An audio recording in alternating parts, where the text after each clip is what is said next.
கிழங்கா மீன் செம்ம டேஸ்ட் உள்ள மீன். இது ரொம்ப அருமையாக இருக்கும். ஒரே முள் தான். இது ஃப்ரை பண்ணாலும் நல்லாயிருக்கும், குழம்பு தான் நல்லாயிருக்கும். குழம்போட ஃப்ரை நல்லாயிருக்கும், வேறு லெவல். இந்த மீன்லாம் பார்த்தீங்கன்னா கண்டிப்பாக மிஸ் பண்ணாமல் வாங்கி சாப்பிடுங்க. அருமையான டேஸ்ட்டு. விவரத்துக்கு ரசம் சாம்பார் காம்பினேஷன் கரெக்டாக இருக்கும். அது மறக்காமல் ஒரு லைக்கை போட்டுங்க. கிழங்கா மீன்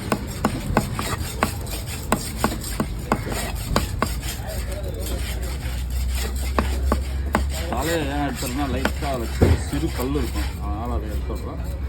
மற்றபடி மீன் சுவையாக இருக்கும்.